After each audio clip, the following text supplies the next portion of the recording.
Welcome at home with Stacy and Courage, where you will find me busy creating clean products, preserving, planning delicious, nutritious meals for my friends and family.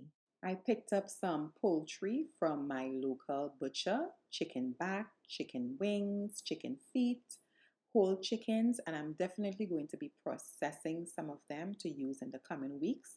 And of course, making a big pot of bone broth for the fall. And I am simply just washing my bone, putting it in the oven at 450 degrees, and I'm going to roast it until it is golden brown, maybe about 45 minutes to about an hour. And that is really going to help build flavors. Now, I like my bone broth to look brown, okay?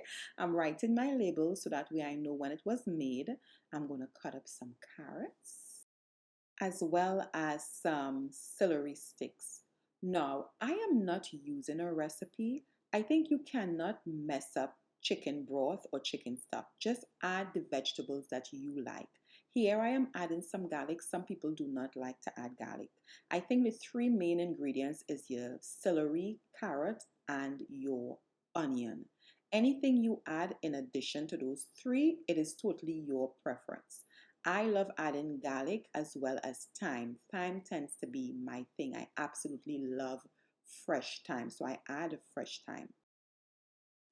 Salt as well, you could add your salt now, or you don't have to add salt, but I do add salt. I add some bay leaf as well as allspice, and I like that flavor. That works well for me. Here I am removing my roasted chicken from the oven, and again, based on your color preference, it doesn't matter. And I'm taking some of that oil from the chicken and I'm going to add it to a pot. This is not a heavy bottom pot, but it has an extra bottom so it doesn't burn. Very important. You don't want your stock to burn. And I'm just going to caramelize or lightly caramelize these vegetables for about 10 to 15 minutes to my preference. Now, this is a step you could skip, but I like the flavor that it builds just simmering on low, and all of this sugar is being released from the vegetables, and that's what goes into the broth to add additional depth of flavor. Now I am adding these roasted chicken back, and I'm removing all of that burn bits. I want that in my broth. I need that flavor, okay? And the oil, I am going to use this oil to cook with. This is good oil. You can cook with this oil. Add your water until everything is nicely covered. You have the option to choose whether you want your broth to be gelatinous or you want it to be brothy. So add water depending on your preference or what type of broth you are trying to make. You cannot mess this up. Add your salt for taste as well as some spices. I even have some peppercorn in here. Add your fresh thyme or dry thyme. Cover this and let this simmer once it comes up to a boil for about 12 hours. You can do more if you choose to. You could even do 8 hours, but you want this to simmer slow and low. I allowed it to cool down for about 2 hours. That way it is easy to manage. And I went ahead and strained it in portions. I didn't want to get burned and I didn't want to make a mess. Once it is nice and strained, that's the first step. I use a strainer. And the second step, I went over it with a cheesecloth because I want to make sure that there is no pieces left inside there. We let nothing waste.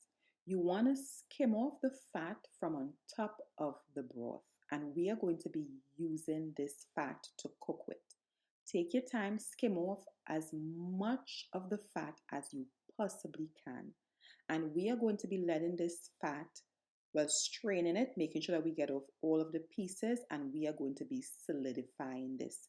This is the one that we had from the oven earlier on. We are putting that in a jar, and as you can see, it will get solidified in the fridge. And this is what we have here. It is chicken butter, pretty much. And this works really well on sauteed garlic vegetables. Make sure your jars are nice and clean. Add them to your pressure canner And of course, we are going to be warming up our big pot of broth. So we are going to be adding warm broth to warm jars. Make sure that you have something under your jars, that way it does not break. Do not put it on a cold counter. Hot and hot will break on cold. I am removing any air pockets I may have inside of the jar.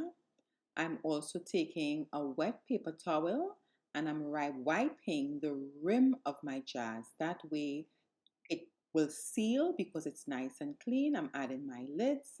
I'm taking my rings and I'm going to finger tighten each jars and then add them to the pressure canner for about 20 minutes. And that is really how simple it is to make home bone broth shelf stable. I mean, you cannot beat this price. One of these jars on the shelf sells for about $10, especially if it says organic. So thanks for watching, and I hope you give bone broth a try.